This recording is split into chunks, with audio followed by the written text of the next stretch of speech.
It was just one rainy night. A single dad with a quiet home. A young soldier with nowhere to go. He offered her a couch. She never asked for pity. But what he didn't know, what no one could have guessed, was that the woman he welcomed in with a blanket and a warm drink was the disowned daughter of a billionaire. What followed wasn't just a story about kindness. It was about what happens when two broken lives collide and find something neither of them were looking for. Home. Now, let's begin. The rain fell in sheets, hard and cold, slicing through the quiet of the sleeping town. Graham Cole tugged his coat tighter around his shoulders as he crossed the empty street, boots splashing through the shallow puddles. His night shift at the campus library had ended late, again, and his thoughts were already drifting to the pink and blue toothbrush Ellie had left on the edge of the sink that morning, and the small nightlight she couldn't sleep without. He hated being away this long, but bills were relentless, and his 6-year-old daughter deserved a roof over her head. He took the long way home, partly out of habit, partly out of restlessness. The bus stop on East Elm was usually deserted at this hour. Tonight it wasn't. Someone was there. At first he thought it might be a trick of the rain, the way shadows dance beneath flickering streetlights. But no, it was a woman. Young, hunched forward on the metal bench, soaked through, a duffel bag pressed tightly to her side. Graham slowed. She didn't notice him at first. Her head was down, the hood of her damp army green jacket drooping low. Her boots were scuffed, legs still, and folded tightly beneath her. She looked more like a statue than a person, a statue trying not to exist. "You shouldn't be here alone," Graham said quietly, his voice steady but calm. She startled, her head whipping toward him. Strands of wet hair clung to her face, her eyes, sharp, wide, scanning, locked onto him like a warning. Fight or flight, locked and loaded. He raised his hands a little. "I don't mean anything weird, I swear. It's just... This isn't a good place to be. Not at 2 a.m. in the pouring rain." She didn't answer. Graham glanced up at the sky, then back at her. "Look, I'm not trying to get in your business, but there's a lot of sketchy stuff around here after dark. You okay?" "I'm fine," she said quickly. "I don't need help." Her voice was firm, but the shiver that ran through her shoulders betrayed her. She pulled the duffel bag closer. "I'm not offering help," Graham said carefully. "I'm offering a dry place with a couch, warm air, and no one swinging a broken bottle over your head." Her eyes narrowed. "I don't need pity." "I'm not giving pity," he replied, voice softer now. "I'm just hoping, if my daughter were ever stuck in a situation like this, someone decent would do something." There was a pause. She looked away. Her lips trembled, not from fear, but cold, maybe exhaustion too. Her hands were red, raw-looking, and her boots were soaked through. "What happened?" he asked gently. "I got robbed." The words came out like she didn't want them to. "Phone's dead. Bag's been picked through. Lost my ID. I just need until morning." Graham sighed. Part of him wanted to walk away. He had Ellie sleeping at home, a child. Bringing in a stranger, any stranger, was a risk. But something in the way the girl sat, coiled, exhausted, half defensive and half defeated, made the decision for him. He stepped back, loosening the strap of his backpack. "I live 2 blocks from here. Small place, clean. Couch is yours, just for the night." She hesitated, her whole body tense like a deer, unsure whether the grass is safe to step on. "What's your name?" she asked, voice wary. "Graham. Cole." She gave a short nod. "Okay," she said finally, "just for tonight." They walked in silence through the dark streets, her footsteps barely audible behind his. Graham didn't ask questions, and she didn't volunteer anything. When they reached his small duplex, he unlocked the door quietly, gesturing her inside. The living room was dimly lit with warm lamps. A small pink backpack sat near the door. A stack of bedtime books leaned on the edge of the sofa. It wasn't fancy, but it was warm, dry, and filled with evidence of a life lived with care. "Shoes off there," Graham said, pointing to the mat. She obeyed without comment, standing awkwardly on the wood floor in damp socks. "The couch is yours. I'll grab an extra blanket. Bathroom's down the hall on the right. There's a clean towel in the cabinet if you need it." He returned a moment later with a folded blanket, a towel, and one of his old sweatshirts. She accepted them with a quiet "Thanks." As she turned toward the bathroom, she paused. "Why are you doing this?" Graham scratched the back of his neck, the question catching him off guard. "Because you looked like you needed help," he said. "And I'd hope someone would do the same for my daughter someday, if she ever needed it." For a heartbeat, she didn't move. Then she blinked and walked into the bathroom without another word. Graham exhaled slowly, then padded down the hallway to Ellie's room. She was curled under her unicorn blanket, thumb near her mouth, the nightlight casting soft shapes on the wall. He knelt, kissed her forehead, and whispered, "It's okay." He left a mug of warm water on the coffee table. Beside it, a note. "If you need anything, help yourself. Closet has more blankets. Please keep the door shut. My daughter's a light sleeper." When the girl, who hadn't yet given her name, returned 20 minutes later in the oversized sweatshirt, the house was silent. She stared at the note for a long moment, then curled onto the couch and pulled the blanket over her. Outside, the rain softened. Inside, for the first time in a long while, she felt something unfamiliar settle in her chest, not safety, not trust, but the beginning of both. Sunlight filtered softly through the pale curtains, painting the modest living room in tones of honey and gold. Reese stood on the couch, her body stiff from an unfamiliar mattress and the weight of exhaustion that clung like fog. The sweatshirt she wore was too big, the scent of laundry detergent faintly comforting. She blinked, disoriented for a moment. Then the quiet humming reached her ears. It was coming from across the room. She sat up slowly and saw her. A little girl, maybe 6, sat cross-legged on the carpet beside a colorful pile of plastic blocks. Her curly hair bounced as she built a tower, tongue poking slightly from the corner of her mouth in pure concentration. She hadn't noticed Reese yet. Then, without looking up, the girl said cheerfully, "You're the super lady on the couch." Reese blinked. "Excuse me." The child turned her bright eyes toward her. "You look like a superhero. You've got the army clothes and everything, like Captain Marvel, but quieter." Reese stifled a laugh, something she hadn't done in what felt like forever. "I don't think I've ever been compared to Captain Marvel before." The girl stood and marched proudly over, extending a hand like a diplomat. "I'm Ellie. Daddy said you were cold and needed to rest, so you can stay, but only if you like pancakes." Reese hesitated, then shook the small hand. "Nice to meet you, Ellie. I'm Reese." Ellie studied her face, then leaned in closer. "Do you have a real sword?" "Not exactly." "A dog?" "Nope." Ellie's eyes widened. "A tank?" Reese grinned. "Definitely no tank." The small girl let out an exaggerated sigh. "You need better gear." Before Reese could respond, a voice called from the kitchen. "Ellie, breakfast duty. Come help me burn the toast." Ellie squealed and bolted down the hallway. Reese stood up, her joints still aching. The blanket fell off her lap as she folded it neatly.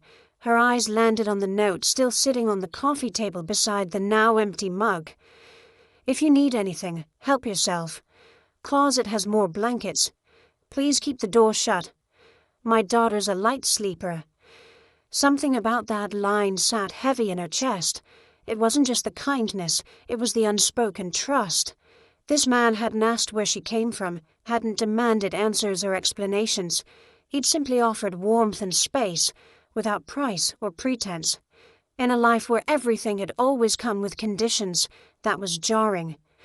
She followed the sound of mourning into the kitchen, pausing at the threshold. Graham stood at the stove, one hand expertly flipping eggs, while Ellie, perched on a stool, gleefully spread jelly onto slightly burnt toast. "You cook?" Rhys asked, not hiding her surprise. Graham looked over his shoulder. "Only under duress, and only if Ellie promises to eat half of it."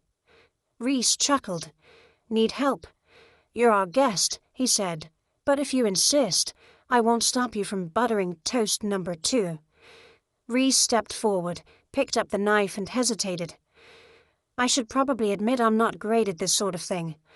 "Neither are we," Graham said with a small smile. "But we try." Together, the three of them moved through the kitchen like an awkward ballet. Ellie spilled jelly. Rhys dropped a spoon. Graham rescued a pan from burning. But there was laughter. Genuine, full laughter, floating through the morning air. They sat down at the small table. The eggs were rubbery, the toast slightly blackened, but no one seemed to mind. Rhys watched as Graham offered Ellie the better-looking slice without a word. He didn't boast, didn't try to impress. He just showed up. Fully. Present. Solid. She couldn't remember the last man in her life who did that. "More eggs," Graham offered. "I'll pass. I already committed one culinary crime," she replied. Ellie leaned in conspiratorially and whispered, "Dad made more. Just in case. But I wasn't supposed to tell." Rhys raised an eyebrow and looked at Graham. He raised both hands in mock surrender. "She's terrible at keeping secrets." "I'm 6, Ellie added proudly. Later, as the dishes clinked in the sink and Ellie scampered off to dress her stuffed unicorn in socks, Rhys leaned against the counter beside Graham. "You didn't have to do all this," she said quietly. "I know. I'm not exactly..." She paused, struggling to find the word. "Harmless." Graham looked at her then, not suspiciously, not with judgment, but with a calm that made her feel oddly exposed. "Everyone's got something," he said. "What matters to me is how someone treats a kid they've just met. And you let Ellie talk your ear off without once checking a watch." Rhys opened her mouth, then closed it. "I'm not asking who you are," he added. "You don't have to stay, but if you need another night, the couch is still yours." She stared at him, trying to find the catch, the angle, the reason. But there wasn't one. Just a man in a worn t-shirt with sleepy eyes and a quiet strength that didn't need to raise its voice to be heard. "I'll help with dinner," she said finally. He nodded. "Deal." And in that moment, Rhys realized something she hadn't felt in years. Not gratitude, not relief. Something gentler. Belonging. The morning after Rhys's unexpected breakfast debut, the Cole household settled into a new rhythm, one with 3 sets of footsteps instead of 2. Rhys helped wash the dishes. Ellie insisted on showing her every drawing taped to the refrigerator. And Graham, though quiet as always, seemed to take her presence in stride, like someone who'd already decided to trust his instincts. Rhys didn't say much that day. She folded the blanket on the couch neatly, cleaned up after herself, and spent a good half-hour out back tossing a tennis ball for Ellie, who insisted her imaginary dog, Captain Wags, needed exercise. By mid-afternoon, Ellie sat cross-legged at the kitchen table, coloring a picture of a treehouse with pink clouds above it. "You know what I miss?" she said suddenly, not looking up. Rhys paused in her wiping of the countertop. "What?" "My mom's chicken soup." Rhys turned. Ellie was still coloring, her voice softer now. "She used to make it when I got sick, or when it snowed. It always smelled like garlic and thyme and... I don't know. Something warm." Rhys leaned her elbows on the counter, watching the child. "Did your dad ever try making it?" Ellie giggled. He tried once, but it tasted like socks. Reese smirked. Socks, huh? Wet ones. That night, long after Ellie went to bed and Graham left for his overnight shift, Reese stood alone in the dimly lit kitchen. The window above the sink let in just enough moonlight to outline the modest cabinets and well-worn countertops. She opened each cupboard slowly, carefully, taking stock. There were some dried herbs, a half-used onion, 3 potatoes, a tired-looking bag of carrots. In the fridge, a couple chicken thighs in a plastic tray, and a box of broth that hadn't expired. It wasn't much, but it would do. She rolled up the sleeves of Graham's old sweatshirt and set to work. Her hands moved methodically, muscle memory guiding her, not from a family kitchen, but from a makeshift mess tent in a combat zone, where she'd once learned to make do with a dented pot and powdered bouillon. Back then, a steaming bowl of soup wasn't just food. It was silence. It was humanity in a metal bowl under a top of gunfire. She chopped the onions, added garlic, let it all sizzle until the smell softened the room. Carrots came next, then potatoes, then the chicken, now seasoned and browning gently. She poured in the broth, added a pinch of thyme, and let it simmer. By the time she was done, the whole house smelled like something better than memory. It smelled like safety. Reese ladled out a bowl and left it on the counter. She didn't need any. Instead, she wiped down the stove, left a note. If Ellie wakes up early, she can have this. Hope it's close to how it used to be. And curled up on the couch with a quilt tucked to her chin. She was asleep before she heard the key turn in the door. When Graham stepped into the house just before dawn, he immediately stopped in his tracks. The scent hit him first. Thick, rich, familiar. Not fast food. Not reheated leftovers. Something deeper. Slower. A smell he hadn't known he'd missed until it flooded his lungs. He moved quietly, dropping his keys into the dish by the door, and walked toward the kitchen.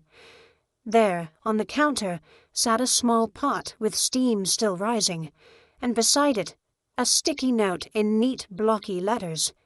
His eyes moved from the note to the quilted figure on the couch across the room. Reese, fast asleep, face relaxed in a way it never seemed to be when she was awake. He didn't say a word, just stared at her for a moment longer, then turned back to the kitchen. Later that morning, Reese awoke to the sound of laughter. It was Ellie. The little girl sat at the table, spoon in hand, giggling between mouthfuls. "You're awake," she said excitedly as Reese sat up. "Did you make this?" Reese rubbed her eyes. "Maybe." Ellie grinned. "It tastes just like Mom's, the good kind, not the sock kind." Graham stood at the stove, a mug of coffee in hand. He looked over, meeting Reese's eyes, but didn't speak. Not at first.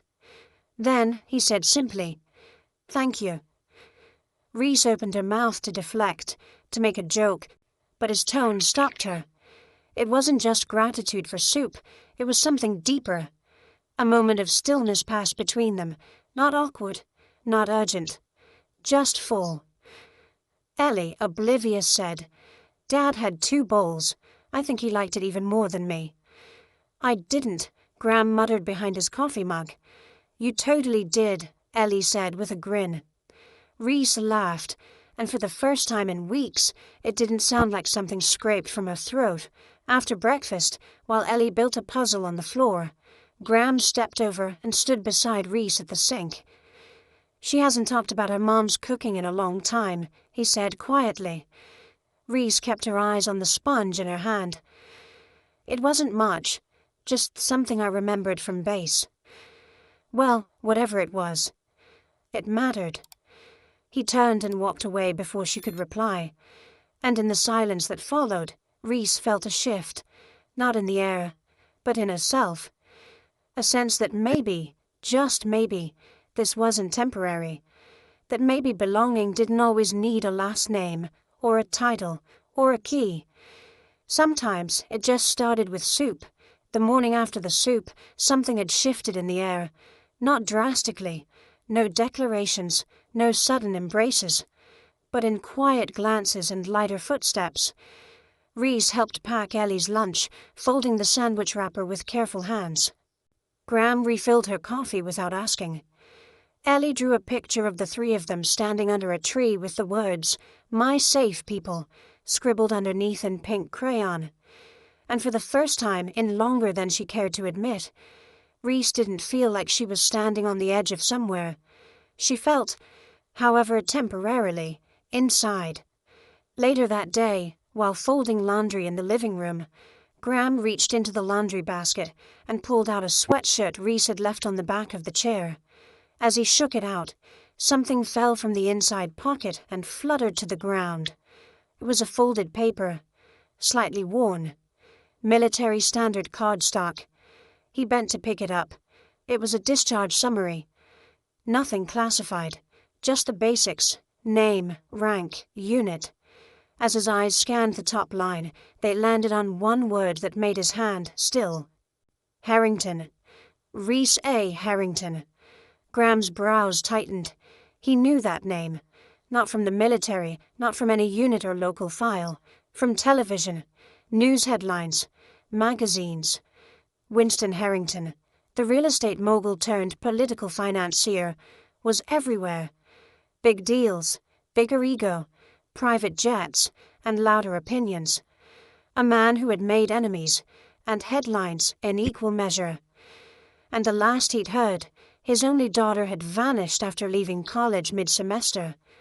Some speculated she'd gone to Europe, others whispered rehab. All Graham remembered was the headline, "Billionaire's heiress drops off radar after refusing inheritance." He folded the paper slowly and slid it back into the pocket of her sweatshirt, setting it gently on the chair. He said nothing, because she hadn't. That evening, as the sun bled gold across the sky, Rhys sat on the back steps, elbows on her knees, watching Ellie draw chalk suns and flowers on the sidewalk. Graham stepped outside, wiping his hands on a dish towel. "Laundry place on Sycamore has a help wanted sign," he said casually. Rhys looked up. "I know the owner. She's tough but fair. Could put in a word if you want." Rhys hesitated, then nodded. "I don't want to be a couch squatter forever." Graham smiled. "You're not. You've upgraded to soup commander." She let out a short laugh. "Do I get a badge?" "Only if you fold 10 towels perfectly." "I'm doomed." He handed her a folded note. "Call this number in the morning. Her name's Gloria. Tell her I sent you." Rhys took the note. "Thanks." Graham nodded once and stepped back inside. The screen door creaked behind him. Rhys stayed where she was for a long while, fingers tracing the ink of the number on the paper. Ellie ran up and showed her a chalk rainbow. Rhys complimented it, even helped add stars. But her mind was elsewhere. That night, in the small bathroom lit by a single yellow bulb, she stared at herself in the mirror. The reflection was familiar and foreign all at once. Her eyes were tired, but less hollow. Her face thinner, but no longer sharp with hunger or fear. Her shoulders, still tense, seemed to ease slightly beneath the sweatshirt. She turned the faucet on and let the water run cold, then splashed it on her face. When she looked up again, she didn't see a soldier or a runaway. She saw a woman balancing on the edge of something terrifyingly soft. She leaned closer to the mirror and whispered, "Don't ruin this." Then, softer still, "First time I felt safe in years. Don't screw it up." She turned out the light. Rhys arrived at Sunset Suds Laundry the next morning, just after 8 a.m., wearing her cleanest jeans and borrowed flannel shirt from Graham. The sign in the window read, "Help wanted. Part-time." The air inside smelled of detergent and something vaguely metallic. Baskets overflowed with clothes. Machines hummed like tired hearts. Behind the counter stood a woman in her 60s with short grey hair and a no-nonsense stare. She wore a yellow apron and clutched a mug that read, "I hate Mondays, and also Tuesdays." "You Reese?" she asked without looking up. "Yes, ma'am. Graham Cole sent me." "I know Graham." She set the mug down. "He used to come in here to wash cloth diapers at midnight. I still haven't forgiven him for that." Reese smiled, unsure if that was a joke. "You ever folded fitted sheets?" "I can try." "You ever dealt with customers who think we're magic?" "Yes, actually." Gloria eyed her for a long moment, then nodded. "Apron's on the hook. You can start by sorting that pile over there. If you mess up, you're buying me lunch." Reese put on the apron and got to work. By mid-afternoon, her hands ached and her back protested. But she hadn't stopped moving. Every moment was filled with folding, organizing, restocking. It was simple, exhausting work, but it was hers. At the end of the shift, Gloria handed her a bottle of water and a crumpled paycheck stub. "I don't do digital. You'll get your actual check Friday. Bring ID." Reese nodded slowly. "Right. Sure." She didn't mention that she didn't have any ID, not anymore, but she'd figure that part out. As she stepped outside, the late sun caught her face, warming the edges of her tired expression. Across the street, Graham's old truck waited. He sat behind the wheel, windows down, Ellie in the passenger seat waving with both hands. Reese smiled as she crossed the street. She had no right to feel what she was feeling. But for the first time in years, her feet felt grounded. Her hands were sore. Her heart, just slightly, had stopped bracing for impact, and as Graham handed her a to-go coffee from the cup holder and said, "How was day one?" she replied without hesitation, "Hard. And exactly what I needed." By the end of her first full week at the laundromat, Reese's hands were raw and her shoulders throbbed with a dull ache that never quite faded. She had learned to fold sheets into impossibly neat rectangles, to navigate Gloria's dry sarcasm, and to duck quickly when a dryer door sprang open without warning. But none of that compared to the customers. They came in waves, impatient, hurried, some kind, others barking orders, like Reese was still a private at boot camp. One man dumped 3 overstuffed bags on the counter and snapped, "Don't shrink my sweaters this time." She hadn't even met him before. Another woman complained about the scent of her clean sheets. "Too floral," she said with a curled lip. "Makes me sneeze." Reese bit her tongue. Her palms stung from repeated contact with detergent and hot water. Her knuckles had gone dry and cracked, despite the lotion Gloria kept at the counter. And her shoes, her worn-out combat boots with soles as thin as cardboard, had become her greatest enemy. They weren't built for 10-hour shifts on tile floors. By day 3, blisters bloomed on her heels, and the balls of her feet felt bruised. Still, she didn't complain, didn't limp, didn't ask for less, because this pain was hers. Earned. It was Friday when the worst hit. A burst pipe flooded the back room, and Reese spent 3 hours moving soaked linens into plastic bins, while Gloria fought with the landlord over the phone. She was drenched from the knees down, her boots squelching with every step. At one point, she leaned against the wall and exhaled so hard she nearly collapsed. But she didn't. At 6:04 p.m., she clocked out, changed into a dry flannel, and walked the 10 blocks back to Graham's duplex. She said nothing when she entered. Ellie ran to her with a drawing. "You and me and Daddy at the park," and Reese smiled, kissed the top of the child's head, and excused herself to the porch. There, in the fading evening light, she sat on the concrete step, pulled off her boots, and winced. Her socks were damp, and when she peeled them off, blood had soaked through the heel. She let her hands fall into her lap and stared out at the empty street. A breeze rolled by, and for a moment all she could hear was the faint buzz of insects and Ellie's laughter inside the house. Then her eyes drifted to the mat beside the door, a box, plain, unmarked, nestled against the wall like it had always been there. She reached for it slowly, unsure, lifted the lid. Inside sat a pair of brand-new white sneakers. Simple, clean, light as air. Her breath caught when she spotted the small note tucked beneath the laces. "If you have to keep walking, please don't do it in pain." It wasn't signed. Didn't need to be. Her fingers trembled slightly as she lifted one shoe and turned it over in her hand. The stitching was precise. The size, exact. She didn't need to guess who had done this. Graham was many things, but subtle was rarely one of them. She held the sneaker to her chest and sat still. Still as the moment deserved. Because it wasn't just about the shoes. Not really. It was about being seen. Not as a soldier, not as a stray, but as someone whose pain mattered.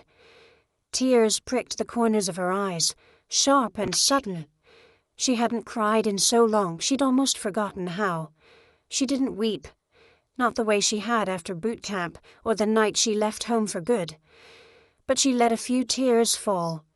Quiet. Warm. Like rain on parched earth. When she slipped the shoes on, they hugged her feet like something earned. And for the first time in days, she stood up without wincing. She stepped inside just as Graham was setting the table. Ellie was already in her chair, humming and swinging her legs. Reese didn't say anything. She didn't need to. But Graham noticed. His eyes drifted to the shoes, then back to her face. He didn't smile, didn't nod. Just turned back to the pasta he was plating and said, "You're late."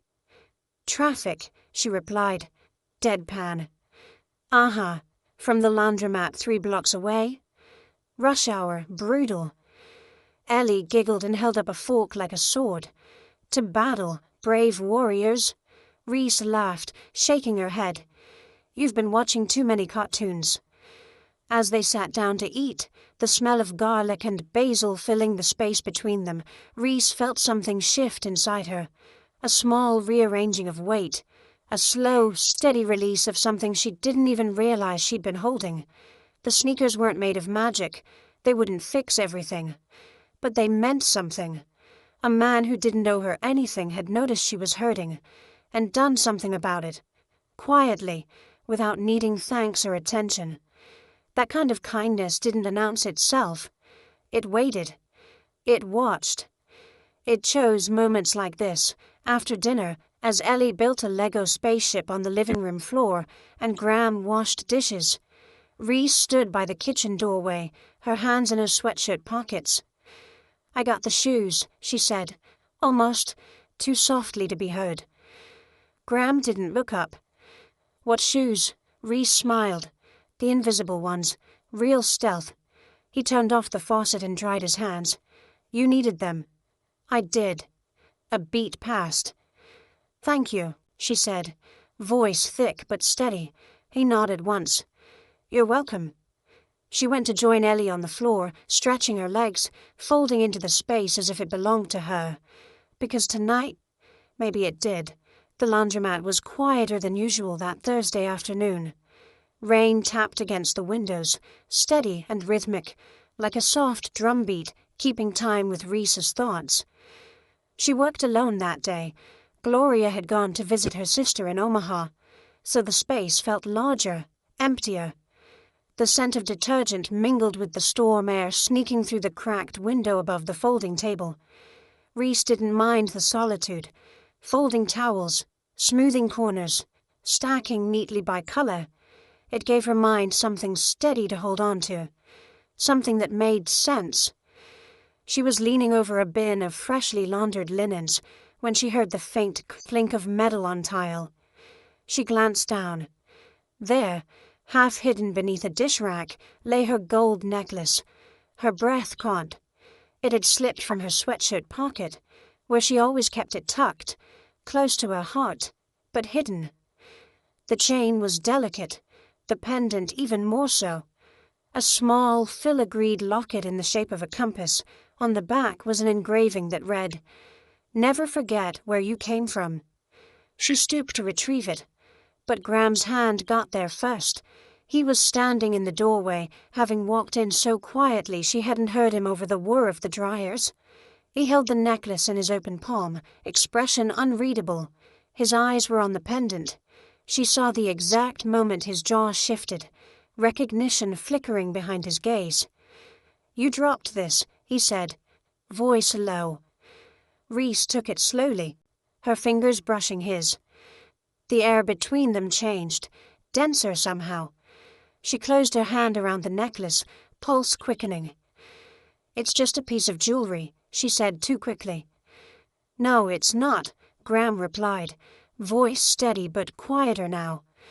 "I've seen that symbol before, in a photo, on a podium, around the neck of a man shaking hands with senators." Reese looked away. She knew what he was remembering: press conferences, glossy magazine covers, charity galas with tight smiles and polished lies. "Reese," he said gently, "your last name, it's Harrington, isn't it?" She let out a shaky breath. No more hiding. "I was born Reese Alexandra Harrington," she said. "Daughter of Winston Harrington. Yes, the real estate guy. Yes, the one who thinks soldiers are a waste of tax dollars." Graham said nothing.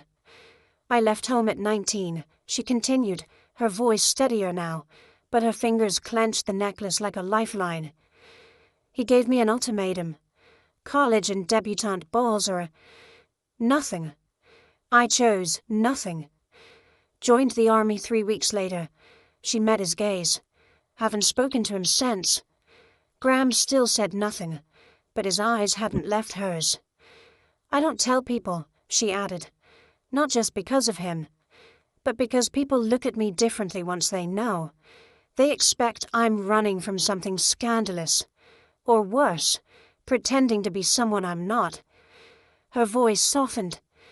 This life I have now, the job, Ellie, your porch, it's the first time in years I've been treated like who I am, not who I was born to." She took a step back. "If this changes things for you, I understand." Graham finally spoke, slowly, as if weighing each word. "I'm not angry." Reese blinked. "I don't care who your father is," he said. "I don't care what circles you grew up in, or who you told off to join the army." He stepped forward, his voice firm. "I care about how you treat my daughter. I care about the fact that you got home after working a 10-hour shift with blisters on your feet and still helped her build a Lego castle. I care that she trusts you." He paused. "And I care that you've never once looked at either of us like we were beneath you." Reese's eyes stung. "You're not some spoiled heiress slumming it," Graham added. "You're just Reese. And that's been more than enough." A long silence stretched between them. Then he said, almost casually, "Also, just for the record, Ellie will be really mad if you disappear now. So, you might want to avoid that." Reese let out a laugh, broken but honest. She wiped at the corner of her eye. "I'm not going anywhere," she whispered. "Good," Graham said, nodding once before heading back out to the truck. "Dinner's on me. Ellie wants pizza, again." Reese looked down at the necklace in her hand. She didn't tuck it back into her pocket. Instead, she placed it carefully in the small drawer by the register. Out of sight, but no longer out of reach. No longer something to hide. Later that evening, as the rain let up and the air turned crisp, the three of them sat cross-legged on the floor of the living room, eating pizza from a greasy box. Ellie had made them paper crowns from construction paper. Graham said, "King Pizza." Reese's read, "Captain Soup." Reese caught Graham watching her when he thought she wasn't looking. His expression was the same one she'd seen that night in the kitchen, when Ellie said the soup tasted like Mom's. Something quiet. Something real. She smiled at him. He smiled back. And for the first time in her life, Reese Harrington felt like her name didn't matter at all. Only the life she was building now, Saturday mornings in their quiet little corner of Missouri, were usually uneventful. Graham often took Ellie to the farmer's market for fresh apples, and Reese would walk behind them, sipping cheap gas station coffee, quietly enjoying the hum of normal life. That morning had started no differently, until it all changed. They were walking past a bakery when it happened. The first flash came from behind a parked SUV, quick, nearly invisible. Reese wouldn't have noticed if it weren't for the unmistakable sound of a camera shutter clicking in rapid succession. She froze. Graham saw her shoulders tense. What's wrong? Then came another click, and another. That's when she saw him. A man in a windbreaker, crouched low behind a newspaper stand, long lens camera aimed straight at her. Her blood turned cold. The man stood, stepping forward. "Reese Harrington, you planning on returning to your father's empire anytime soon? Or is scrubbing laundry your new legacy?" People nearby turned. Whispers bloomed like weeds. Graham stepped forward instinctively, moving in front of her and Ellie. "You need to leave. Now." The photographer didn't back off. "You think the world won't care that a billionaire's daughter is playing family with a janitor and his kid? This stuff sells, sweetheart." Reese's face went pale. Then the man lunged forward to get a better shot. Too close, too fast. Without thinking, Graham shoved the camera upward. It snapped backward against the man's face. "Hey," the photographer shouted, stumbling. "You just assaulted me." "Back off," Graham growled. But the man pushed him, hard. Graham staggered, his elbows slamming into the edge of the planter behind him. He winced, but still stood firm, shielding Reese and Ellie. "Daddy?" Ellie whispered, scared now. Reese grabbed her hand. "We need to go," she whispered to Graham. He nodded, already pulling his keys from his jacket. "Come on." They took off down the sidewalk, ducking into the alley between the bakery and an antiques shop. The photographer didn't follow, at least not visibly. But Reese knew how this worked. Once one of them had a shot, it wouldn't be long before the others came sniffing. They couldn't go home. Not yet.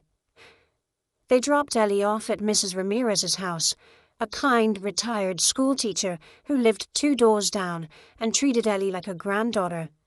Graham left her with a kiss and a whispered promise. "We'll be back before bedtime." Then they climbed into his truck and took off. They drove for miles, neither speaking. The old highway curved through open fields and over rusted bridges. Graham's knuckles were scraped from the scuffle, and Reese offered him a Band-Aid from the glove box. He declined. It wasn't until they pulled off at an old roadside rest stop that Reese finally spoke. "My father used to say the worst thing that could happen to a Harrington was irrelevance," she said quietly.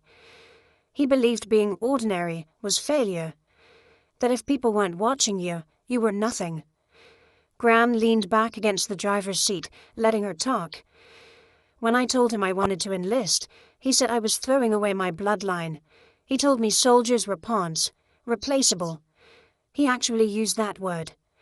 She looked out the window at the field beyond the rest stop. "I left that night, took the subway to a recruiter's office, and never looked back. I haven't spoken to him since." She turned to him. "And now, because some idiot with a camera saw me helping your kid pick apples, I'll probably end up in headlines again. I didn't want to drag this into your world." Graham's face was calm but firm. "Let me make something clear," he said. "I don't give a damn about your father." Reese blinked. "I've cleaned floors for a living, wiped tears and spilled milk. There's not a single headline that's ever mattered to me more than the way someone treats my daughter." He looked at her, eyes steady. "You stood between her and a barking dog at the park without blinking. You taught her how to tie her shoes the other day when I didn't even notice they were undone." He took a breath. "You could be the Queen of England, and I'd still care about the same thing." "What's that?" "That Ellie will miss you if you leave." Reese opened her mouth, but nothing came out. "And," Graham added softly. I will too. The air inside the truck went very still. Reese stared at him, emotions rising so quickly she didn't know where to place them. She felt seen, understood, and terrified. You don't have to say that, she said quietly. I'm not the kind of man who says things he doesn't mean. Another silence, but this one wasn't uncomfortable. It held weight, possibility. Reese looked down at her hands, then back at the road. I didn't mean for this to happen, she murmured. What? The photos? No. You. Ellie. This strange, wonderful mess. Graham chuckled. Neither did I. They stayed parked there for a long while. Eventually, the tension in her shoulders eased. Reese leaned back in the seat, letting herself breathe for the first time since the camera flash. That evening, after they picked Ellie up and reassured her with chocolate milk and knock-knock jokes, Graham tucked her into bed. Reese stood in the hallway, watching. When he closed the door, he turned and found her there. Think it's over? She asked. Maybe not. But we'll deal with it. We? He nodded. If you'll let me. She smiled. It was tired, but real. I think I'm ready for that. The knock at the door was not hesitant. It was precise. Calculated. Graham looked up from the kitchen sink, where he was rinsing the last of Ellie's cereal bowls. Reese was still upstairs helping Ellie brush her teeth. Morning light filtered softly through the curtains. It should have been an ordinary day. But that knock, it sounded like it belonged to a man who never had to knock twice. Graham opened the door. A tall man in a tailored overcoat stood before him, flanked by two stone-faced security men in black suits. His silver hair was combed back immaculately. His shoes didn't have a single scuff. The man didn't introduce himself. He didn't have to. Graham had seen him on Forbes covers and real estate billboards since before the housing crisis. Mr. Graham, Winston Harrington said, his voice crisp like paper in winter. I'm here for my daughter. Graham's grip tightened around the edge of the door. She's not a thing you forgot at the dry cleaners. Winston's eyes narrowed slightly. Don't confuse moral indignation with ownership. I'm her father. Reese appeared at the top of the stairs.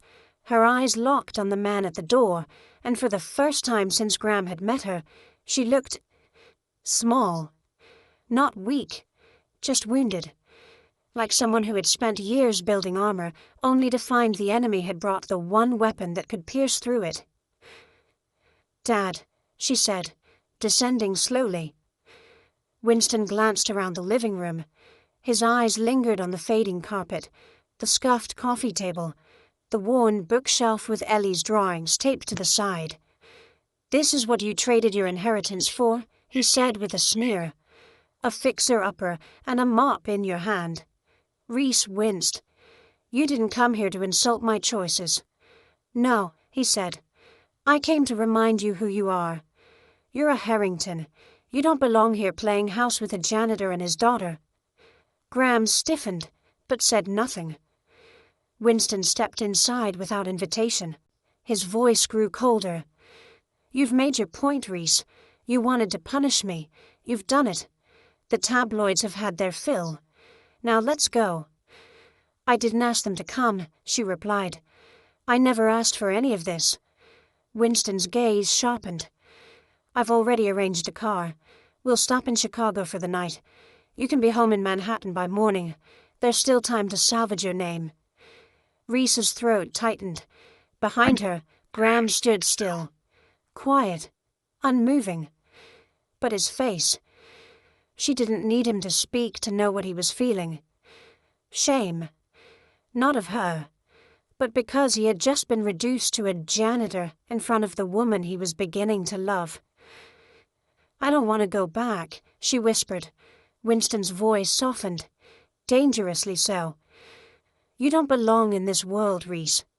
You were raised to lead, to build, not to cook soup and fold laundry for other people. Reese looked at Graham. His eyes met hers. He didn't say a word, didn't shake his head or plead. but she saw the redness rind around his eyes, the flicker of something raw. Ellie appeared at the top of the stairs again, holding her stuffed rabbit, confused. Rhys, who are those people? Rhys closed her eyes. Then slowly she turned, walked to the hallway, picked up her bag, the one she'd never fully unpacked. She walked to Ellie, knelt down. "Hey, sweetheart, I need to go somewhere for a bit." Ellie's face fell. "You're leaving?" Rhys nodded. "Just for a little while." "Will you come back?" Rhys hesitated. "I hope so." She hugged the little girl tight, inhaling the warmth, the innocence.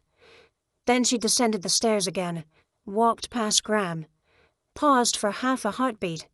Her voice was barely above a whisper. "I'm sorry." She didn't wait for his reply, didn't look back. She stepped into the sleek black car waiting outside. The door clicked shut behind her, like the punctuation at the end of a goodbye. Graham stood in the doorway long after the taillights disappeared. He didn't move, didn't chase her, because this time he knew. She wasn't running from him. She was trying to protect him. But knowing that didn't make the ache any less sharp. Inside the house, Ellie tugged at his shirt. Why is Rhys going with the mean man?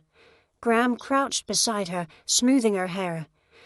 She had something she needed to do. Ellie frowned. "I want her to come back."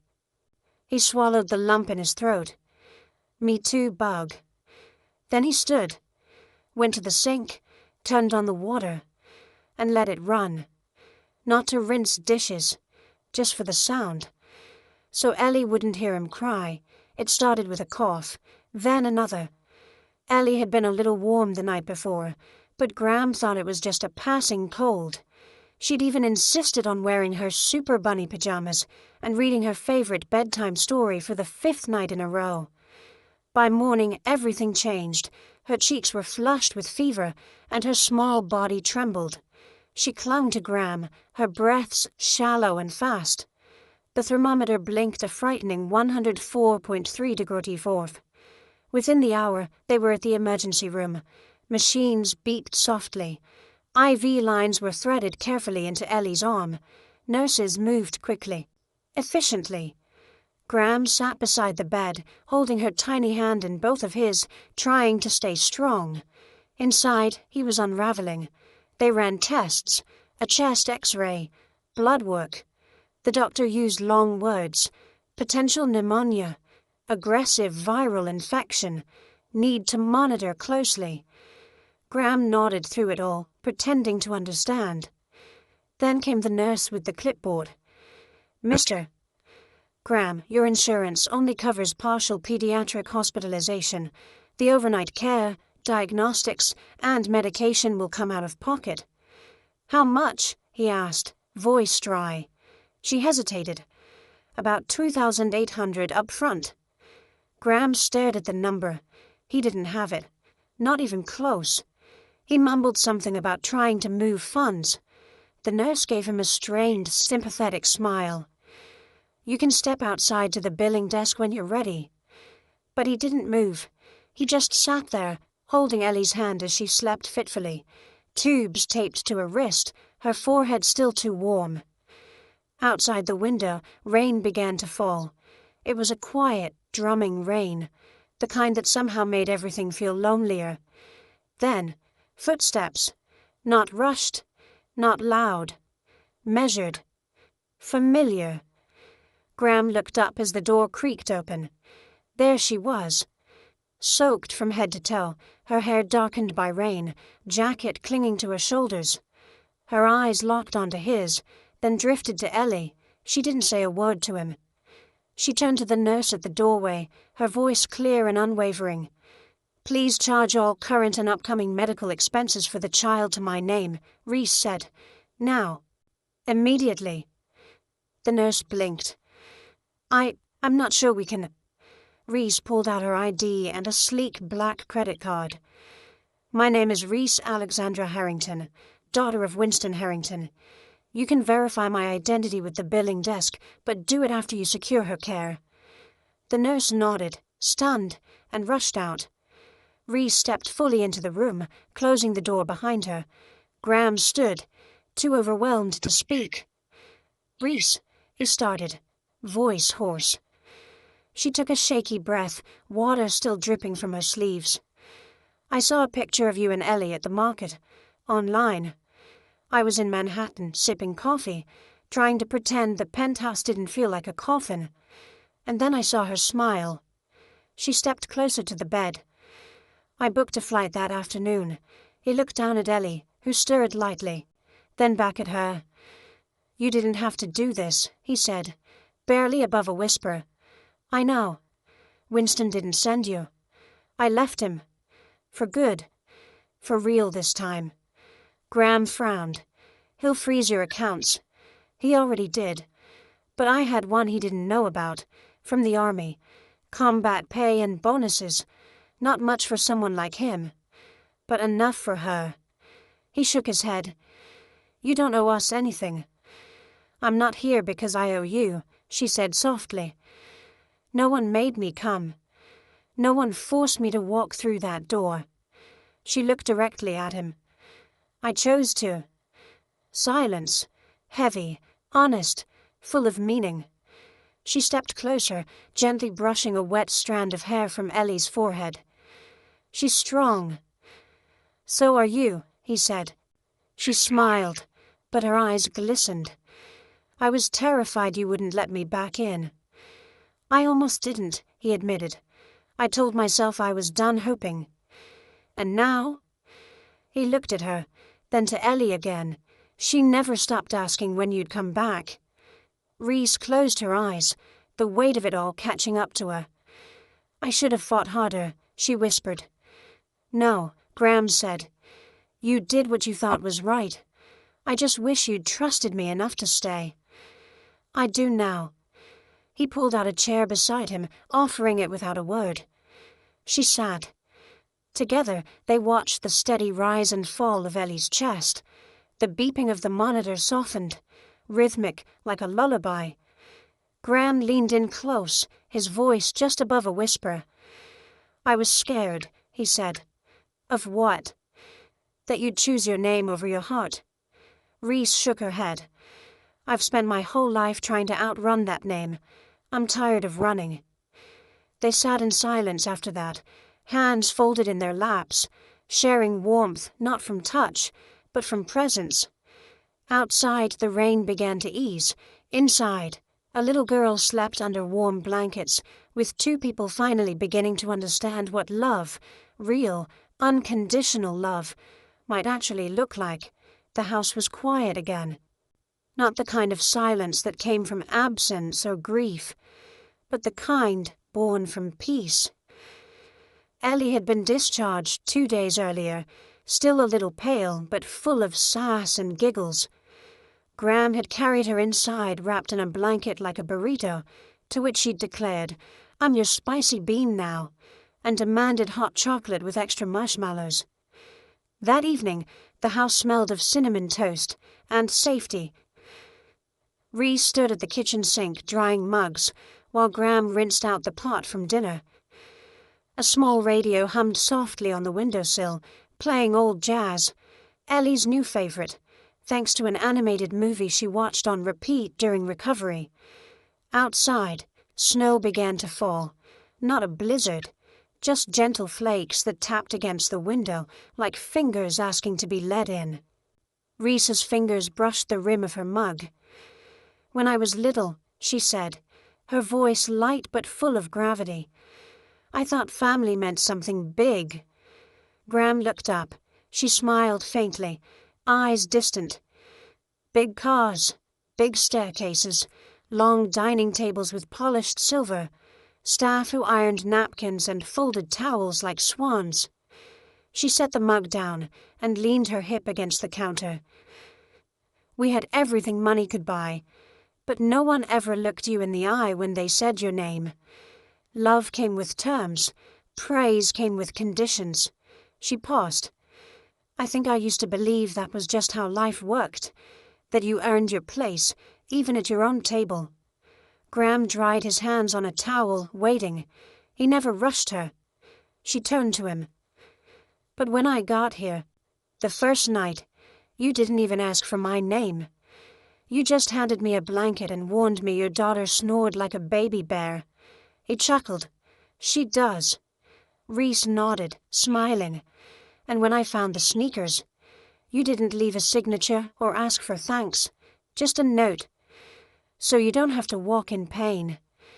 That was the moment it hit me. She looked him in the eye. Home isn't the place where the floors shine or the walls are tall. It's the place where someone leaves shoes at your door and doesn't expect you to explain why your feet are bleeding. The room felt warmer, fuller. Graham stepped toward her, slowly, not because he was unsure, but because when a moment is real, it demands reverence.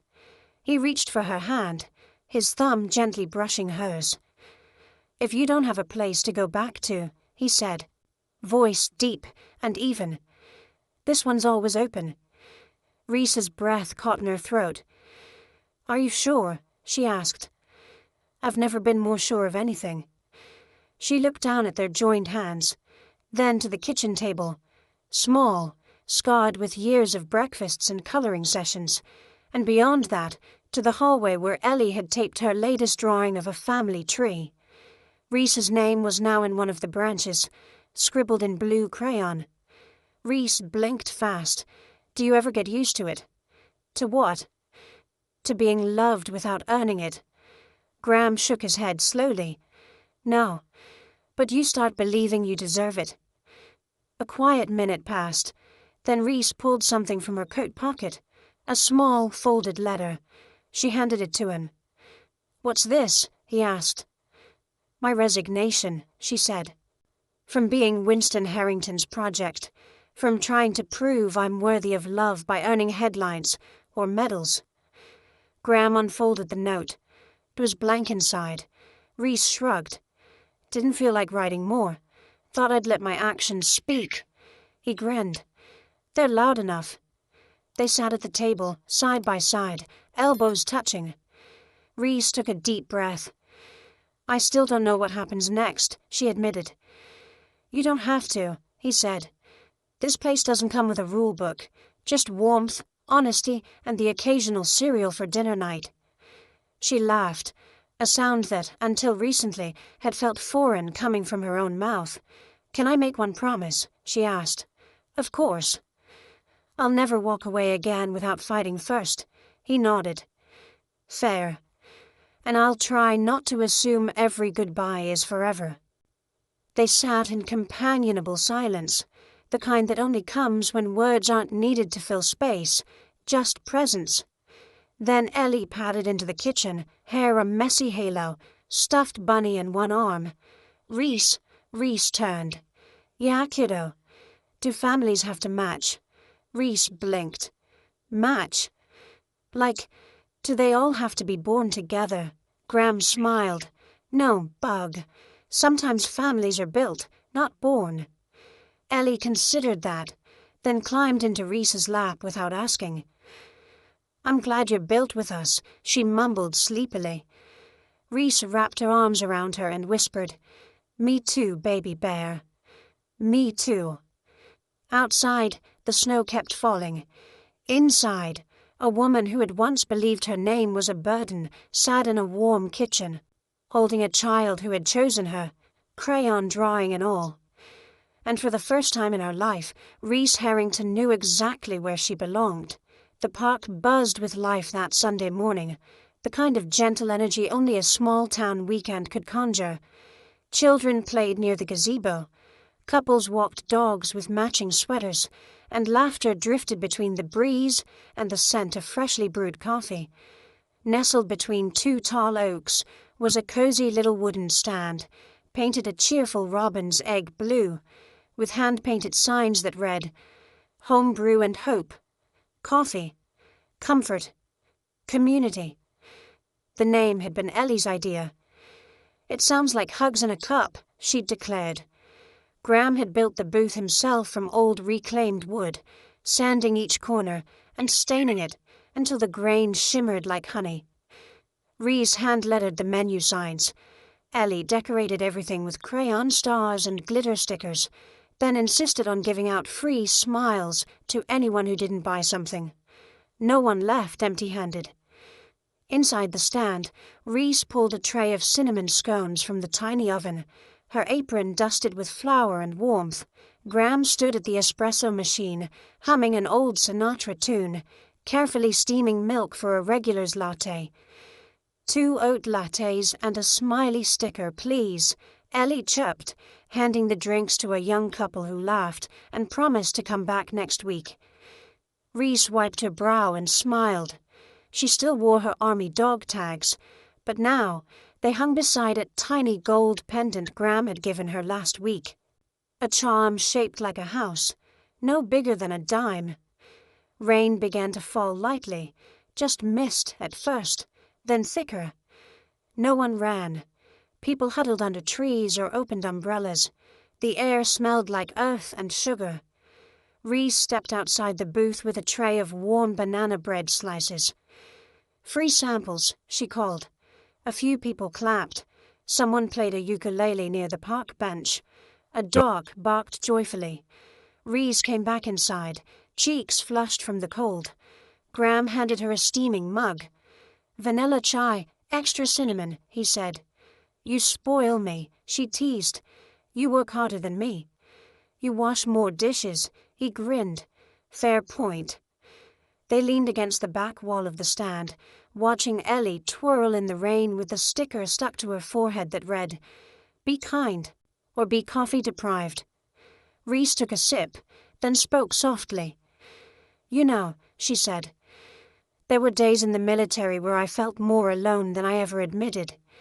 You're surrounded by people, but you don't always feel seen." Graham didn't interrupt. "Back then, I thought serving meant being tough, unbreakable, wearing medals like armor, proving I was worthy of my father's approval, even after he cast me out." She paused. "I never knew I was allowed to want something different." She looked at him. "Now I serve breakfast. I refill sugar canisters. I bake muffins that don't rise right sometimes." She smiled. "But for the first time, I feel like I'm exactly where I should be." Graham reached for her hand and squeezed gently. "I never needed someone who'd served the country," he said. "I just needed someone who'd sit with me when the coffee pot's empty and the roof still leaks." Reese laughed through her nose. "That leak's still there?" He nodded.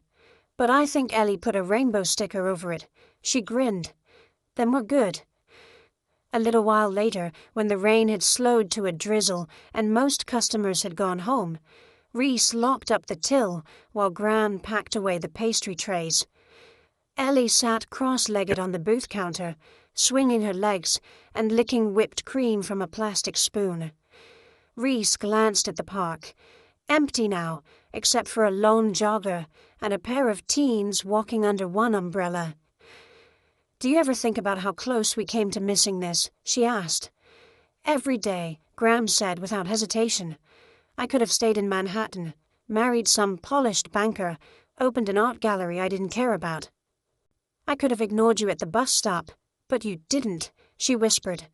"No," he said, "because something in your eyes told me you'd been carrying the weight alone for too long." Reese was quiet for a moment. "Back then, I thought I needed to be rescued. But now I know. I just needed to be welcomed." Graham touched her chin lightly, turning her face toward his. "You rescued yourself. I just opened the door." She kissed him softly, like the first few notes of a favorite old song you didn't know you missed until it played again.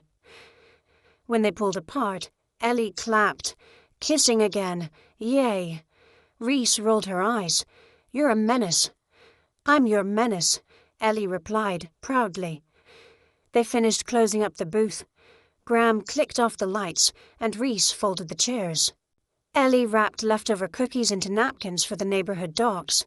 As they walked toward the car, Reese holding Ellie's hand, Graham walking beside them, she looked at the little wooden booth one last time. "You know what?" she said. "What?" Graham asked. I used to think home was a place you had to build from scratch. She smiled at him.